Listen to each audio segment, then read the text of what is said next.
Exode chapitre 2 traduction Louis II. Un homme de la maison de Lévi avait pris pour femme une fille de Lévi. Cette femme devint enceinte et enfanta un fils. Elle vit qu'il était beau, et elle le cacha pendant 3 mois.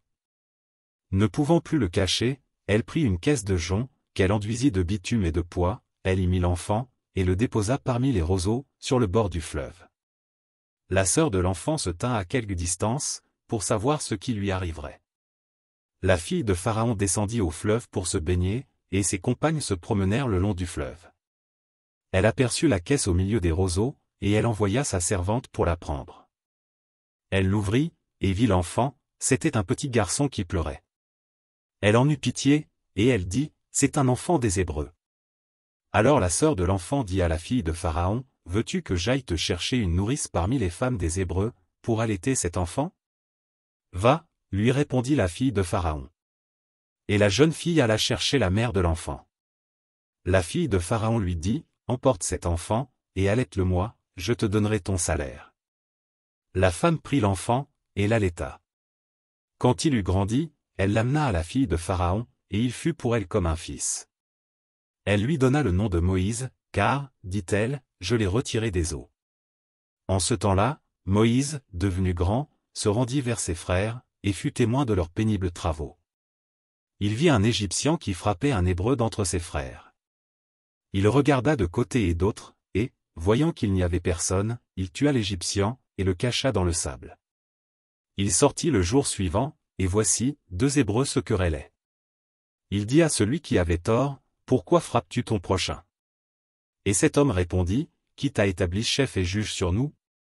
Penses-tu me tuer, comme tu as tué l'Égyptien ?» Moïse eut peur, et dit, « Certainement la chose est connue. » Pharaon apprit ce qui s'était passé, et il cherchait à faire mourir Moïse. Mais Moïse s'enfuit de devant Pharaon, et il se retira dans le pays de Madian, où il s'arrêta près d'un puits. Le sacrificateur de Madian avait cette fille. Elles vinrent puiser de l'eau, et elles remplirent les auges pour abreuver le troupeau de leur père.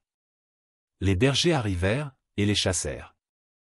Alors Moïse se leva, prit leur défense, et fit boire leur troupeau.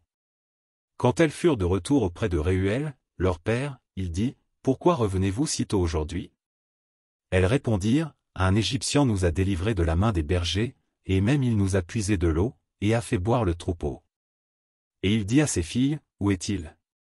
Pourquoi avez-vous laissé cet homme? Appelez-le, pour qu'il prenne quelque nourriture. » Moïse se décida à demeurer chez cet homme, qui lui donna pour femme Séphora, sa fille. Elle enfanta un fils, qu'il appela du nom de Gershom, car, dit-il, j'habite un pays étranger. Longtemps après, le roi d'Égypte mourut, et les enfants d'Israël gémissaient encore sous la servitude, et poussaient des cris. Ces cris, que leur arrachait la servitude, montèrent jusqu'à Dieu. Dieu entendit leurs gémissements, et se souvint de son alliance avec Abraham, Isaac et Jacob. Dieu regarda les enfants d'Israël, et il en eut compassion.